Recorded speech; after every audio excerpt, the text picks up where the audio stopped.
Hello everyone, আমার একটা ছোট্ট ভিডিওতে তোমাদের সবাইকে স্বাগত। যদিও ছোট্ট ভিডিও, কিন্তু আশা করি তোমাদের ভালোই লাগবে। তো এঁচোড় একটা পেয়েছিলাম বলতে দাদা এসেছিলো যে ছেলেকে দেখতে, তখন বাজার থেকে দুটো এনে দিয়ে গেছিলো। তো খুবই ছোট ছিল, কেটে নিয়েছি, সেদ্ধ করেও নিয়েছি একটুখানি। তো এখন ফোড়ন দিয়ে বসিয়ে দেবো। অ্যাকচুয়ালি কী হয়, তোমার গিয়ে জানি না শরীর খারাপের পরে কী হচ্ছে, মাছ মাংস সেরকম একটা খেতে যাচ্ছে না।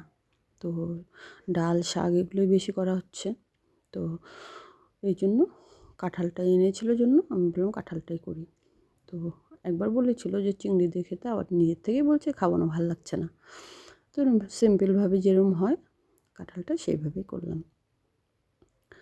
সারাদিন তো আমাদের সবারই আর কি বিভিন্ন কাজের মধ্যে ব্যস্ত থাকতে হয়। তার মধ্যে থেকেও যারা আমরা মহিলা, তারা সংসারের চিন্তাটাই বেশি করি, মানে কে কী খাবে না খাবে, কীভাবে চলবে।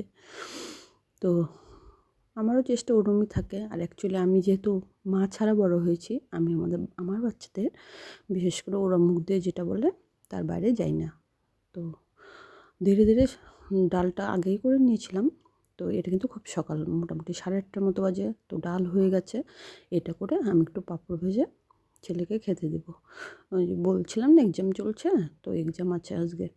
তো তাই জন্য চেষ্টা করছি সকাল সকাল করে ওকে খাইয়ে দিয়ে ছেড়ে দিতে, যাতে করে পরীক্ষায় যেতে পারে। আস্তে আস্তে দেরি হবে, তো এই জন্য খুব সকাল সকালে কিন্তু রান্নাটা করছি আমি। তো সূর্যি মামা রোজ দিনই ওই জানালা দিয়ে আমার রান্নার ওখানে এসে উকি দেয় আমি কী রান্না করছি না করছি। এই জন্যই না, মানে কি বলবো তোমাদের, যেদিন আমি একটু মাছ মাংস করি সেদিন আমার না একটু কেমন যেন লাগে, মানে ঠিক ভালো লাগে না আর কি। নিরামিষ করলে তো ঠিক আছে, নিরামিষটাই বেশি হয়, কারণ ওরা যেহেতু খেতে যাচ্ছে না এই জন্য নিরামিষটাই বেশি করতে হয়। তো পেঁয়াজ রসুন দিয়েই এই যে এটা করলাম। আর গরম মশলাটা যেহেতু সেদ্ধ করাই ছিল, একটু আগে দিয়ে দিলাম। তো এখন একটুখানি জল দিয়ে, কারণ এঁচোড়গুলো দেখছি যে একটু একটু কেমন যেন শক্ত শক্ত, মানে মনে হয় বাড়তি হয়নি না, কচি না একদম, তাই জন্য এরম লাগছে। তো যাই হোক, এইভাবেই করলাম। সকালবেলা উঠে যা যা করতে হয় সব তো ধীরে ধীরে ধীরে ধীরে করে নিয়েছি, একদম পুজোর থেকে শুরু করে সব কিছুই। তো আমার কিন্তু রান্নাটা মোটামুটি কমপ্লিট। তো এখন আর কথা না বলে তাড়াতাড়ি এর মধ্যে একটুখানি ধনেপাতা রেখেছি কুচিয়ে। আজকে ধনেপাতাটা কিন্তু আমি একটু ডালেও দিয়েছি, আবার তোমার এই তরকারিতেও একটু দেবো। আর পাঁপড়টা আমি এটা নামিয়ে পরে শেষে ভেজে নেবো। তো পাঁপড়টা ভেজে দিয়ে দেবো খেতে। তো আমার তাহলে সকালের এদিকে রান্নার ঝামেলা শেষ। আজকে আরও অন্যান্য কাজ আছে যেগুলো করতে হবে। তো এই যে কাঁঠালের তরকারিটা কিন্তু এরমই হলো। তো তোমরা কিন্তু স্কিপ করো না, পুরো ভিডিওটা দেখো। আর পাশে তো অবশ্যই থেকো, লাইক শেয়ার সাবস্ক্রাইব করো।